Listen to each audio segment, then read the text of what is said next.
دیکھیں جی جو آفیشیل ہیں وہ کہتے ہیں کہ جی جلسہ گاہ اگر کبھی بھر گئی تو یہ 20,000 جو ہے وہ 20,000 بیٹھنے کی جگہ 5,000 کو 25,000 سے زیادہ کی یہاں پہ کیپیسٹی ہے کنوینئنٹ.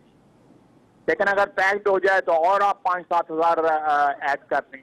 تو میرا خیال ہے کہ اٹ از انپریسیڈنٹڈ والا میں جو اس وقت صورتحال ہے اور اس سے زیادہ پبلک جو ہے باہر ہے. رائٹ. مگر خالد صاحب ایک چیز اور بتائیے گا, آپ نے پہلے بھی جلسے حکومت کے خلاف بھی, آپ نے حکومتوں کے خلاف بھی نکالے ہیں. آج حکومت کی طرف سے کہا جاتا رہا کہ آپ کو فری ہینڈ دیا گیا ہے, کوئی رکاوٹ نہیں ڈالی گئی. تو جو آج آپ نے صورتحال دیکھی, اپوزیشن کو واقعی جو ہے وہ جلسہ کرنے کے لیے فری ہینڈ اسے کہا جا سکتا ہے؟ نہیں, یہ گرفتاریاں بھی ہوئی ہیں, ساری رات چھاپے مارتے رہے ہیں برکروں کے گھروں میں, M P s M N s کے گھروں میں. میرے سیالکوٹ سے ورکر جو ہے اریسٹ ہوئے ہوئے ہیں, ان کے اوپر کووڈ-19 کے پرچے انہوں نے دیے ہوئے ہیں کہ they were not observing the SOPs. اور یہ اسی طرح نارووال میں یاسین اقبال صاحب میرے ساتھ بیٹھے ہوئے ہیں, وہاں بھی ایک رین آف ٹیرر جو ہے پھیلایا گیا اور لوگوں کو روکا گیا, کنٹینر لگائے گئے. لیکن people were determined to arrive at this place in Gujranwala. اور میں اس وقت صورتحال ہے, ابھی کوئی بڑا لیڈر یہاں پہ نہیں آیا جو مین 4-5 لیڈر جنہوں نے خطاب کرنا ہے. تو جتنی خلقت اس وقت اندر ہے اتنی خلقت باہر ہے. اور یہی صورتحال جو ہے نا, جب لیڈران پہنچ جائیں گے تو وہی صورتحال ہوگی کہ لوگ جتنے اندر ہوں گے, اسٹیڈیم کے اندر ہوں گے, اتنے لوگ جو ہے باہر ہیں. کیونکہ لازمی طور پہ دوسرے شہروں سے جو لوگ آئیں گے وہ چاہیں گے کہ جلسہ جس وقت جو ہے اختتام پہ پہنچے تو پہلے جو ہے وہ رش سے پہلے جو ہے اپنے گھروں کو چلے جائیں. اچھا, مجھے خالد صاحب ایک اور چیز, آخری سوال. آپ لوگوں کی تقاریر پر بہت زیادہ اعتراض کیا جاتا ہے حکومت کی طرف سے, اور آپ کی پارٹی کے اجلاس میں جو تقریریں ہوئی اس کے بعد مقدمہ بھی ہوا تھا. آپ کا بیانیہ جو ہے وہ اس کو کہا جاتا ہے وہ بڑا سخت ہے. ابھی جو آپ نے ضابطے طے کیے ہیں حکومت کے ساتھ, جو این او سی ملا ہے, اب تقریریں جو ہیں وہ بھی ہونی ہیں, تو کیا سخت تقریروں کی جو ہے وہ توقع رکھی جائے یا پھر جو ہے وہ اس میں کچھ فرق ہوگا؟ آپ مجھے بتائیں, کی تھی انہوں نے آبزرو, انہوں نے رحمان اظہر صاحب جب یہ کنٹینر پہ گفتگو کرتے تھے, یا انڈیا جا کے ٹیلی ویژن کو جو انٹرویو دیتے تھے, یا برطانیہ یا یو ایس اے میں جا کے جو ہے اداروں کے خلاف جتنا انہوں نے بولا ہوا ہے, پاکستان کی افواج کے خلاف, دفاعی اداروں کے خلاف, پاکستان کی سالمیت اور ریاست کے خلاف جتنا انہوں نے زہر اگلا ہوا ہے, اپنی فرسٹریشن نکالی ہوئی ہے, اب تو یہ ہی از این اپرچونسٹ, ایک موقع پرست انسان ہے جس کی کوئی نہ کوئی اصول ہے, نہ کوئی اس کا کوئی بیانیہ ہے, نہ کوئی نیریٹو ہے. وہ تو ایک اپرچونسٹ آدمی ہے, ایک انا پرست موقع پرست آدمی ہے جو اس وقت تمام تر اپنے دعوے, اپنے وعدے, اپنا بیانیہ, اپنے جو بھی اس نے کہا پچھلے 15-20 سال یا 22 سال وہ کہتے ہیں, ان میں مجھے ایک ایسی بات بتا دیں جس کے اوپر انہوں نے عمل کیا. اور عوام جو اس وقت رسپانس دے رہی ہے اس کا ایک یہ بھی وجہ ہے کہ وہ ان کے خود اپنے ووٹر جو ہیں ٹوٹلی ڈس اپوائنٹڈ. یہ جو ہیلتھ وزٹرز اس وقت بیٹھی ہوئی ہیں خواتین جو ہے ڈی چوک میں, آپ ان سے جا کے پوچھیں, وہ ان کے ووٹر ہیں, وہ ڈسلوژن ہوئے ہیں. اس کے بعد کے پی سے اس دن جو ملازمین آئے ہوئے تھے, سرکاری ملازمین اور ٹیچرز جو آئے ہوئے تھے, وہ بھی ان کے ووٹر تھے, وہ بھی ڈسلوژن. اس وقت ان کا اپنا ووٹر جو ہے وہ ڈسلوژن ہوا ہے. جو لوگ ان کو پاور میں لے کے آئے, چاہے وہ ان کے ووٹر تھے یا سپورٹر تھے یا سپانسر تھے, سارے کے سارے جو ہے ڈسلوژن ہوئے ہیں کہ اتنا بڑا فیاسکو اور اتنی بڑی ڈبہ فلم جو ہے وہ کبھی بھی ریلیز نہیں ہوئی ہوگی پاکستان کے 72 سال. اچھا, ٹھیک, بہت شکریہ. خواجہ محمد آصف صاحب ساتھ موجود تھے. حافظ حمداللہ صاحب, جو توقعات تھیں وہ آپ کو لگتا ہے پوری ہوئی ہیں, اور آج کا یہ جو شو ہے اس سے حکومت کو کوئی فرق پڑنے والا ہے؟ بسم اللہ الرحمن الرحیم. سب سے پہلے تو میں تمام اپوزیشن جماعتوں کو آج جو گجرانوالہ میں انہوں نے ایک عظیم اجتماع کا انعقاد کیا ہے, میں خود تو گیا نہیں ہوں لیکن آپ کے رپورٹرز اور آپ کے مستند اینکرز وہاں تھے جس میں حامد میر قابل ذکر ہے. اچھا. اس کو میں نے سنا. انہوں نے جو رائے قائم کی اس کے بارے میں انہوں نے کہا کہ ابھی تک لیڈران پہنچے نہیں ہے لیکن اسٹیڈیم بھرا ہوا ہے اور اس سے دگنا لوگ غالباً جو میں نے سنا باہر لوگ موجود ہیں اور مولانا صاحب بلاول صاحب اور مریم نواز ابھی تک پہنچے نہیں ہیں. اس کے ساتھ بھی ہزاروں لوگ قافلے میں موجود ہیں. اچھا. تو جب وہ پہنچیں گے یہ ان کی بات ہے. جب یہ پہنچیں گے تو پارلیمنٹ میں جلسہ گاہ میں جناح اسٹیڈیم میں جگہ ہی نہیں ہوگا. یعنی یہ تعداد انہوں نے کہا کہ ٹرپل ہو جائے گا. اب اس صورتحال میں انہوں نے کہا کہ تقریباً 50 سے 60 ہزار لوگ آج ابھی اسٹیڈیم میں موجود ہیں تقریباً آدھا گھنٹہ پہلے یا پون گھنٹہ پہلے. یہ صورتحال ہے اس کا. لیکن بات یہ ہے کہ آپ کہتے ہیں کہ حکومت کو کیا ہوگا. حکومت تو جس دن اے پی سی ہوئی اے پی سی کے بعد جب جلسوں کا اعلان ہوا شیڈول کا اور اے پی سی کے 26 نکات سامنے آئے اس وقت سے حکومت بکلاہٹ کا شکار ہے.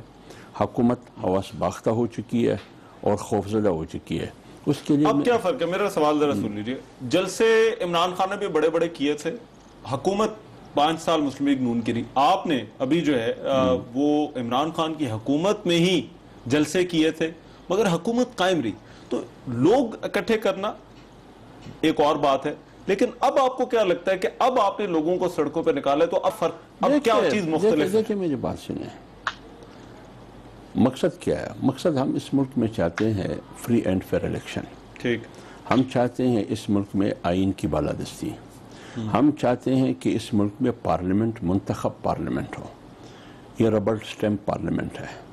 یہ پارلیمنٹ یہاں تک پہنچی ہے کہ یہ پارلیمنٹ اپنے جو اتھارٹی جو حیثیت ہے وہ کوچ کی ہے. ٹھیک. یہاں اتھارٹی یا فیٹف کی ہے یا اتھارٹی آئی ایم ایف کی ہے. آپ خود دیکھ رہے ہیں کہ فیٹف کی ڈکٹیشن کی روشنی میں قانون سازی ہو رہی ہے. وہ بھی منٹوں میں ہو رہی ہے اور کس طریقے سے. تو اس لیے ہم کہتے ہیں اگر آپ کی معیشت کی بات آتی ہے تو آئی ایم ایف کی طرف ہم دیکھتے ہیں قانون سازی بھی. اگر آپ دیگر قانون سازی کرتے ہیں تو فیٹف کی طرف آپ دیکھتے ہیں. تو اس کا معنی یہ ہے کہ اصل اتھارٹی پاکستان میں جو ایک آزاد ملک ہے ایک خود مختار ملک ہے قوم خود مختار ہے. یہ خود مختاری آزادی ہماری سلب ہو چکی ہے. یہ ہم نے آئی ایم ایف کی جولی میں رکھ دی یا فیٹف کی جولی میں رکھ دی. یہ کیوں؟ یہ اس لیے کہ یہ منتخب پارلیمنٹ نہیں ہے. یہ حکومت اور یہ اکثریت عوامی مینڈیٹ. میں اگر اس پوائنٹ پہ آؤں گا کہ حکومت کو کیا فرق پڑے گا اس سے یہ امپورٹنٹ ہے. ایک بات کر لوں. ایک حکومت کو کیا فرق پڑے گا؟ ہمارا مقصد یہ ہے کہ حکومت کو رخصت کرنا ہوگا. جیسے جنرل ایوب کے خلاف پی ڈی ایم بنی وہ مستعفی ہونے پہ مجبور ہوا. وہ ان سے طاقتور بھی تھا اور طاقت بھی اس کی پشت پر تھی. یہ اسی طرح سے رخصت ہو جائے. آپ کی اجازت ہو فاروق حبیب صاحب. آج آپ دیکھ رہے ہیں مناظر سکرین پہ بھی دکھا رہے ہیں. ابھی تقاریر ہونی ہے جلسہ گاہ کی طرف. یہ 3 قافلے جا رہے ہیں. ان تینوں کا سڑکوں پر آنا آج کا یہ جو شو ہے اپوزیشن کا پاور شو, کیا آپ کو لگتا ہے کہ حکومت کو اس سے کوئی فرق پڑنے والا ہے؟ دیکھیں پہلی بار یہ ہے کہ اپوزیشن باہر نکلی ہے اور اپنی چوری بچانے کے لیے باہر نکلی ہے. اور جن کے اوپر اپنے احتساب کے معاملات چل رہے ہیں, منی لانڈرنگ کے, ٹی ٹیوں کے, جعلی اکاؤنٹس کے معاملات چل رہے ہیں, وہ آج باہر نکلے ہیں. اور میں سمجھتا ہوں کہ کوئی عوامی ایشو ان کا کوئی نہیں ہے. اور جہاں تک رہی بات کہ حکومت کو ان سے خطرہ ہے, ہم نے تو ان کو کہا ہے کہ آپ جلسہ کریں اور یہ جلسہ کر رہے ہیں. جلسہ کریں گے, جلسہ کر کے تقریریں کر کے گھر چلے جائیں گے. اس کے بعد کیا ہوگا؟ میں سمجھتا ہوں کہ پاکستان کی جو عوام ہے اس عوام نے انہی پولیٹیکل پارٹیز کو تو رد کیا ہے. دیکھیں نا 3 بار ان کو اقتدار کے موقع ملے ہیں. اور آج اگر یہ کہیں کہ ہمیں عوام کا دکھ ہے تو میرے تو چند سوالات ہیں ان سے. وہ سوالات اس وقت جائز ہو جاتے ہیں کہ جب پیپلز پارٹی کی حکومت تھی تو پی ایم ایل این نے, نواز شریف صاحب نے, شہباز شریف صاحب نے کوئی لانگ مارچ نہیں کیا, کوئی جلسہ انہوں نے نہیں کیا, بلکہ یہ تو جو ہے ان کے ساتھ ایک فرینڈلی اپوزیشن کا کردار ادا کرتے رہے. سیم کیس پیپلز پارٹی کا تھا. پیپلز پارٹی نے بھی یہی کردار ادا کیا 5 سال. وہ ایک آپ مثال ذرا نہیں, وہ تو ایک ججز کی جو ایک موومنٹ تھی اس موومنٹ کا تو آپ کو پتا ہے 2008 کے اندر ایک شروع کا آغاز تھا، اور وہ تو ایک مشرف دور سے کے خلاف سے ایک معاملہ، ایک موومنٹ چلتی آ رہی تھی نا. میں تو پوچھ رہا ہوں نا، اس وقت نہ مہنگائی کے خلاف نکلے، نہ پیٹرول بحران کے خلاف نکلے، نہ آٹا بحران کے خلاف نکلے، بلکہ انہوں نے تو سڑکوں پہ گھسیٹنا تھا، وہ بھی نہیں گھسیٹ سکے. اب مسئلہ یہ ہے کہ ان کے مفادات کو آنچ پہنچی ہے. جو اصل مسئلہ یہ ہے کہ ان کو اقتدار کے اندر جو ہے وہ حصہ نہیں ملا، ان کے ساتھ جو ہے وہ مکمکا نہیں ہو رہا، ان کو NRO نہیں مل رہا. پہلی اپوزیشن ہے جو کہ ملکی مفاد کی بجائے ذاتی مفاد کو آگے رکھ لیتی ہے. فیٹ آف بلز میں جو ہے وہ NRO کا مطالبہ لے کر آگے 34 شکیں سامنے لے کر آگے. دس از یور آرگومنٹ کہ یہ اپنے مفاد کے لیے نکلیں، لیکن سوال یہ ہے کہ یہ اگر بہت بڑی تعداد میں نکل آتے ہیں، جلسہ کرتے ہیں، کیا آپ کو کوئی فرق پڑتا ہے یا نہیں پڑتا اس سے؟ اور اگر نہیں پڑتا تو کیوں نہیں پڑتا؟ دیکھیں بات یہ ہے کہ یہ جو جلسے جلوس ہیں، اس سے ہمیں اس وجہ سے فرق نہیں پڑتا کہ کیونکہ عوام ان کے ساتھ نہیں. یہ میں آپ کو پھر یہ کہہ رہا ہوں 11 پارٹیاں ہیں، دیکھیں نا، پیپلز پارٹی، PMLN، JUIF ہے، اس کے ساتھ ان کی اور باقی جو پارٹیز ہیں جو ان کے ساتھ شامل ہیں. پورے ملک سے لوگ جو ہے وہ گجرانوالہ میں جمع کیے جا رہے ہیں. تو آپ مجھے بتائیں، ہم تو ایک دن میں 4 جلسے عمران خان صاحب کیا کرتے تھے. 3 دن کے نوٹس میں ہم نے مینار پاکستان بھر دیا. ایک بار نہیں بڑھا، ہم نے 4 بار مینار پاکستان بڑھا ہے، اور دیکھا آپ لوگوں نے کہ عام لوگ وہاں پر کس طریقے سے جو ہے وہ شرکت کرتے تھے. تو میں یہ سمجھتا ہوں کہ جب نواز شریف خود جو ہے وہ قانون سے مفرور ہو کے، اشتہاری ہو کے، عدالتوں سے مفرور ہو کے باہر ہوں گے، ان کے بچے باہر بیٹھے ہوں گے، تو پھر پاکستانیوں کے بچے کس طرح ان کے جلسوں میں جائیں گے؟ کس طرح ان کے اوپر اعتماد کر لیں گے؟ ان کو تو پہلے موقع ملے ہیں نا، انہوں نے ڈیلیور نہیں کیا. اور اس کے علاوہ جو سب سے بڑی بنیادی چیز تھی کہ جو پاکستان کی اصل چیزوں کے اوپر جو توجہ ہونی چاہیے تھی، وہ مسائل تو ہمارے وہیں کے وہیں کھڑے ہیں، وہ تو انہوں نے حل نہیں کیے. آپ دیکھیں نا کہ اس ملک میں منی لانڈرنگ متعارف ہو گئی. آپ دیکھیں ہمارے ملک کے اندر 5 کروڑ بینک اکاؤنٹس ہیں. رحمان اظہر صاحب، جب تحقیقات ہوئی تو پتہ چلا 2.5 کروڑ جعلی بینک اکاؤنٹس. مگر میں یہی پوائنٹ جو ہے کہ اپوزیشن کا ایجنڈا کیا ہے، وہ آپ کی نظر میں کیا ہے، مگر اپوزیشن اس کو جو ہے وہ سمجھتی ہے. اور پھر یہ کہ آپ کا یہ کہنا ہے کہ 11 پارٹیاں مل کر جو ہے وہ نکلی ہیں، تو یہ زور تو جو ہے وہ لگائیں گے. اس پر ذرا ڈیبیٹ جاری رہے گی. اور پھر یہ کہ حکومت پر کوئی فرق پڑتا ہے یا نہیں، اور پھر کیا یہ واقعی یہ جو پاور شو ہو رہا ہے یہ NRO کے لیے ہو رہا ہے. اس بریک کے بعد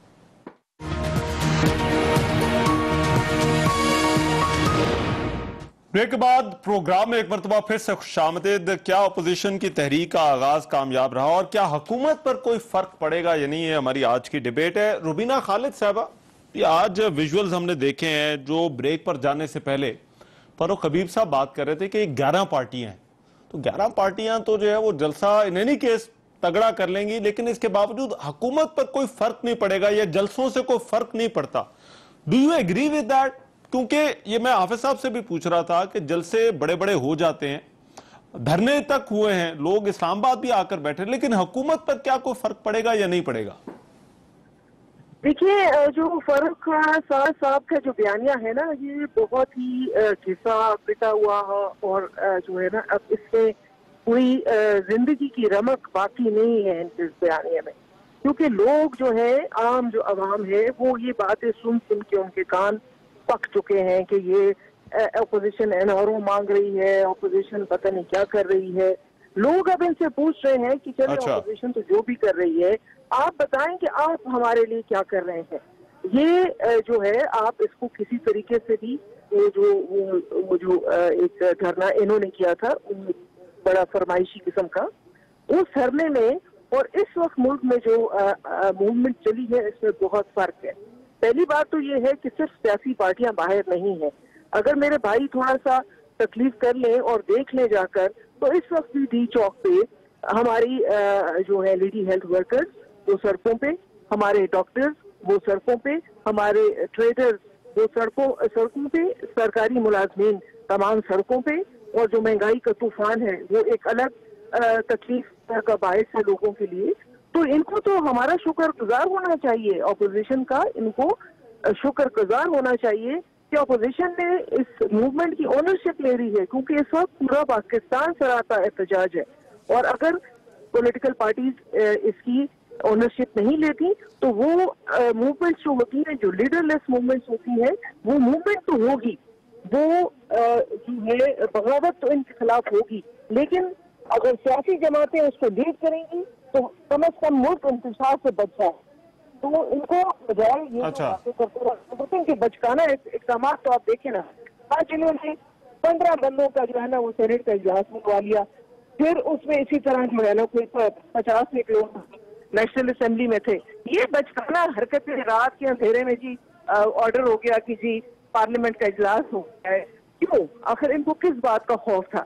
ہمارے ممبرز جو ہے وہ پہنچ نہیں سکے، اس طرح کی کافی ساری حرکتیں جو کر رہے ہیں. اگر ان کو ڈر خوف نہیں ہے تو یہ جو کنٹینروں کی بھرمار ہے اس وقت، سارے راستے گجرانوالہ کے جانے والے بند ہیں، یہ کس بات کا خوف ہے اگر ان کو پرواہ ہی نہیں ہے نا، جس طرح یہ پریٹینڈ کر رہے ہیں کہ جی ہمیں تو کوئی فرق ہی نہیں پڑتا. یہ میں کنٹینر والی بات پوچھتا ہوں، مگر مجھے ایک چیز بتائیے روبینہ خالد صاحبہ، بلاول بھٹو کی میں ابھی تقریر سن رہا تھا تو وہ بڑا زور دے رہے ہیں کہ ہم پارلیمان اور کوئی غیر آئینی آپشن جو ہے وہ ہم نہیں چاہتے، یا ہم اس کی طرف جو ہے وہ نہیں جانا چاہتے.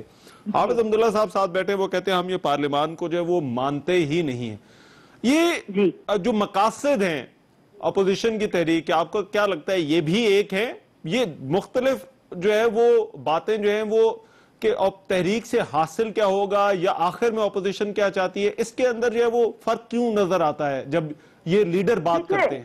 دیکھیے چونکہ اس وقت جو ہے نا مقصد جو ہے اور جو عوام کی اس وقت جو ان کی پکار ہے وہ اس حکومت سے نجات ہے، چاہے وہ جس بھی طریقے سے ہوتی ہے، کیونکہ ان کا جانا تو اب ٹھہر گیا ہے کہ جانا ہے، کیونکہ ان کا مزید رہنا جو ہے وہ ملک اور قوم کے لیے خطرہ ہے، اور خاص کر غریب عوام کے لیے جو مسائل کا انبار یہ لے کر آئے ہیں اس کی ایک مثال نہیں ملتی. تو یہ چاہے کچھ بھی کرتے رہیں، کچھ بھی کہتے رہیں، یہ موومنٹ اب چل پڑی ہے، اور یہ صرف سیاسی پارٹیوں کی موومنٹ نہیں ہے، یہ پاکستان کے عوام کی موومنٹ ہے. ان کو یہ جان لینا چاہیے. اچھا ٹھیک ہے، مگر یہ کنٹینر والی جو بات ہے فاروق حبیب صاحب، آج آپ لوگوں کی طرف سے تو کہا جا رہا ہے، ویسے آپ نے کوئی اور کنٹینر دینے کا کہا تھا لیکن اپوزیشن یہ کہہ رہی ہے کہ آپ نے ان کو آج دوسرے کنٹینر جو ہے وہ دے دیے ہیں. یہ رکاوٹیں ڈالنے والی بات، یہ اپوزیشن کی جو آج کی تنقید ہو رہی ہے، خواجہ آصف صاحب بھی ابھی پروگرام کے شروع میں بات کر رہے تھے کہ مقدمات بھی ہیں، گرفتاریاں بھی ہیں، لوگوں کو روک بھی رہے ہیں. مجھے اور اگر کہنے دیں آپ صرف ایک جملہ کہ اگر ان کو کوئی خوف ڈر نہیں تھا تو یہ پکڑ دھکڑ ہوئی ہے، اور جو میٹنگز میں انہوں نے چھاپے مارے ہیں وہ اس کا کیا مقصد تھا؟ اچھا ٹھیک ہے جی، فری ہینڈ فاروق حبیب صاحب دیا ہے آپ لوگوں نے یا نہیں دیا؟ رحمان میری بات سنیں، اگر حکومت یہ فیصلہ کرے کہ آج جو ہے وہ کوئی جلسہ نہیں ہونا، کوئی شخص باہر نہیں نکلنا، تو پھر کوئی شخص باہر نہیں نکل سکتا. ٹھیک ہے، آج مجھے آپ دیکھیں کہ ایک دور یہ بھی تھا نا کہ جب چادر اور چار دیواری کا تقدس پامال کیا جاتا تھا، ہمارے گھروں کے اندر جو ہے وہ چھاپے مارے جاتے تھے، ہمارے کارکنوں کو گرفتار کیا جاتا تھا، دھرنے سے لوگوں کو اٹھا کے لے کے جاتے تھے. جو شخص آ کے دھرنے میں شامل ہوتا تھا اس کو اٹھا کے لے جاتے تھے. میں بے شمار جو ہمارے لیڈرز ہیں وہ جیلوں کے اندر اس وقت گزار کے آئے ہیں. فیصل آباد میں آپ کو بھی بڑی اچھی طرح یاد ہے کہ نولٹی پول کے اوپر جو ہے وہ ہمارا ایک کارکن کو شہید کر دیا گیا تھا. 780 کی FIR میرے اوپر درج ہوئی تھی. عمران خان دھرنے کے اندر موجود تھے، ان کے اوپر 30 FIR ہیں. دھرنے کے اندر انہوں نے 780 کی دہشت گردی کی جو ہے وہ درج کروا دی تھی. آج مجھے بتائیں ان کا کوئی لیڈر نظر بند ہے، کسی کو پکڑ کے جیل میں ڈال دیا گیا ہے یا کسی کو گرفتار کیا گیا ہے؟ کوئی گرفتار نہیں ہوا. تمام راستے کھلے ہیں. مریم نواز اپنا جو ہے وہ جا رہی ہیں جلسہ میں، بلاول اپنا جا رہے ہیں جلسہ کے اندر، کسی کو روکا گیا؟ کوئی روک ٹوک نہیں ہوئی. جہاں تک یہ بات کرتے ہیں کنٹینرز کی، دیکھیں جب ایک شہر میں جلسہ ہوتا ہے تو وہ جلسہ شہر کے ایک حصے کے اندر ہوتا ہے. وہ یہ نہیں ہو سکتا کہ آپ پورے شہر کو یرغمال بنا لیں، عام شہریوں کو تجارتی سرگرمیوں کو بند کروا دیں، وہاں پر ہسپتالوں کے راستوں کو جو ہے وہ روک دیا جائے. تو وہ ہمیشہ سے یہ ہوتا ہے کہ لوکل انتظامیہ ایک طے شدہ روٹ بناتی ہے، اس روٹ کے تحت لوگ جلسوں میں پہنچتے ہیں. ہم بھی یہ کرتے رہے، ہمارے ساتھ بھی یہ ہوتا رہا. ایون بعض اوقات تو یہ ہوتا تھا کہ ہم کہتے تھے کہ جلسہ ہم نے ڈی چونک میں کرنا ہے، یہ ہمیں کہتے تھے F9 پارک اسلام آباد میں کریں، ہم وہاں چلے جاتے تھے. یہ ہمیں کہتے تھے آپ پریڈ گراؤنڈ میں چلے جائیں، ہم پریڈ گراؤنڈ میں چلے جاتے تھے. ہم نے 2 جلسے وہاں پر کیے ہیں. تو یہ مجھے نہیں سمجھ آتی کہ ان کا رونا دھونا جو ہے وہ کس بات کا تھا. یہ صرف رونا دھونا اس وجہ سے لگایا ہوا تھا کہ عوام کی جانب سے ان کو عدم دلچسپی تھی.